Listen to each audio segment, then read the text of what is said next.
السلام علیکم دوستانو، شیردل تخنیکی معلوماتی چینل ته ښه راغلاست. الله تعالی دې وکړي د صحت او عافیت جامه په تن ولرئ. زموږ د نن ورځې ټاپک او موضوع ده د بیټري د بیک اپ ټایم په رابطه باندې ده چې په څومره ټایم کې کله چې موږ د بیټري څخه استفاده کوو په دې باندې لوډ واچوو، په دې باندې مصرف ولګوو، نو په څونه ټایم کې بیټري دوستانو دا ډسچارج کیږي. زه غواړم په دې رابطه ستاسو سره مختصر لنډ او مهم معلومات شریکم. نو دوستانو دا ویډیو مه میس کوئ، تر اخره پورې وګورئ ترڅو د دې مفیدو معلوماتو څخه ځانونه برخمن کړئ.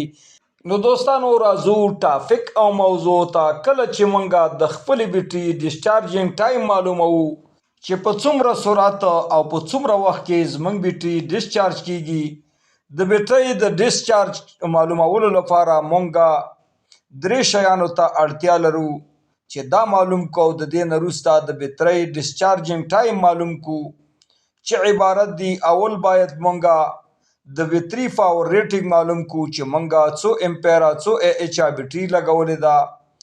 دوهم د دې بیټرۍ څخه چې مونږ استفاده کوو د دې وولټ اندازه څو ده. او دریم کنیکټډ لوډ موږ څو واټه څو امپیره لوډ د دې څخه مصرف لګوو. نو د دې د معلومولو نه وروسته دوستانو تاسې کولی شئ د خپلې بیټرۍ ډسچارجینګ ټایم دا معلوم کړئ. مثلا دوستانو زموږ سره یو انویټر دی. انویټر هغه برېښنایي اتومات آله ده چې 12 وولټه ډي سي دا په 220 اے سی وولټ باندې بدلوي. او زموږ سره بیټري ده 200 ای ایچ یعنی 200 امپیره. او زموږ د بیټري وولټیج اندازه چې ده د وولټ اندازه دا 12 وولټه ده. او زموږ سره کنیکټډ لوډ چې کوم موږ به په دې یو پی ایس یا انویټر څخه استفاده کوو دا لوډونه دي. مثلا زموږ سره یو عدد 34 اے سی دی چې دا په 220 باندې کار کوي او موږ د انویټر نه لګوو چې د دې واټ مساوي کیږي د 1.5 واټه سره. او زموږ سره دو عدد بلپونه دي چې د دې واټ 10 واټه دي. او زموږ سره یو عدد ایرکولر دی چې د دې واټ 1.5 واټه دی. نو دوستانو اول به تاسې درې واړه واټونه دا به سره جمع کوئ. نو زموږ ټوټل واټ چې دی دوستانو دا مساوي کیږي 100 جمع 20 نو 120 شو. نو دې سره به دوستانو جمع کوو 1.5. نو زموږ ټوټل واټ 280 واټه سره مساوي کیږي. نو دوستانو د اوملا د فرمول له مخې امپیر مساوي کیږي واټ تقسیم پر وولټ باندې. نو دوستانو موږ سره واټ دی 280 واټه دا تقسیموو په 12 وولټه د بیټرۍ باندې. نو موږ ته په لاس باندې امپیر راځي 2.5 یعنی 2.5 امپیره زمونږ پی ساعت مصرف دی. نو دوستانو کله چې زمونږ پی ساعت امپیر معلوم شو چې 2.5 دی یعنی 2.5 دی، د دې نه وروسته راځو دوستانو د بیټرۍ ډسچارج ټایم فارمول ته. ډسچارج ټایم فارمول مساوي کیږي دوستانو ای ایچ دا تقسیمیږي په امپیر باندې یعنی د بیټري ټوټل امپیر دا تقسیموو په 2.5 امپیره چې زموږ د بیټري امپیر دی 200 امپیره. او زموږ دوستانو پی ساعت مصرف دی 2.5 امپیره په دې باندې تقسیموو. نو موږ ته په لاس باندې راځي 8.88 ساعته یعنی دوستانو موږ د 200 ای ایچ یعنی 200 امپیره بیټري څخه چې زموږ لوډ وي پی ساعت 2.5 امپیره.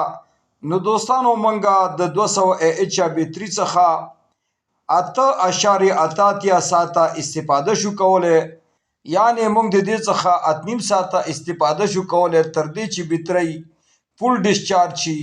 خو دلته دوستانو د ډي سي فارمول له مخې تاسې نشئ کولی چې 100% یعنی مکمله بیټري تاسې فول ډسچارج کوئ، ځکه دوستانو په دې سره بیټري چې دا بار ډسچارج کېدو سره ختمیږي، خپل لاین ټایم ته نه رسیږي، د دې تیزاب اوبه کېږي، د دې سلونه زر د منځه ځي.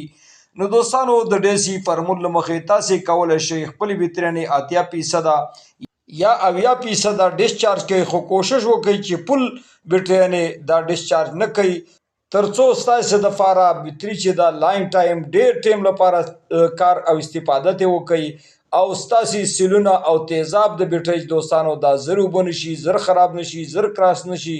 نو تاسې کولی شئ چې خپلې بیټرۍ 80% یا 80% ډسچارج کوي او په دې کې 20 یا 30 ولټه دوستانو دا پرېږدئ تر څو ستاسې بیټرۍ لانګ ټایم کار وکړي او تاسې د دې څخه استفاده وکړئ. نو دوستانو اوس راځو زموږ سره 200 ایچ یا 200 امپیر بیټرۍ ده او موږ غواړو چې 80% دا ډسچارج کړو او نه غواړو چې دا فل ډسچارج شي. نو راځو دوستانو د بیټرۍ ډسچارج فارمول ته. فارمول مساوي کیږي دوستانو 8.88 دا ضربوو په 80 کې. نو دوستانو تقسیموي دا په 100 باندې. نو موږ ته په لاس باندې راځي 6.214.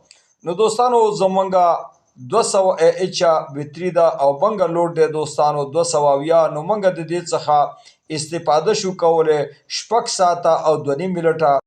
نو دوستانو دا وه زموږ د نن ورځې ټاپک او موضوع چې د بیټرۍ ډسچارجینګ ټایم په رابطه باندې وه. دوستانو که غواړئ بر تخلیق څخه ځانونه برخمن کوئ او خپل هر قسم برقي وسایل په خپلو کورونو کې ترمیم او جوړ کړئ.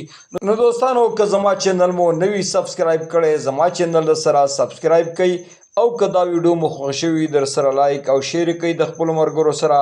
دوستانو ستاسې د توجه او لیدو څخه یو نړۍ مننه. السلام علیکم.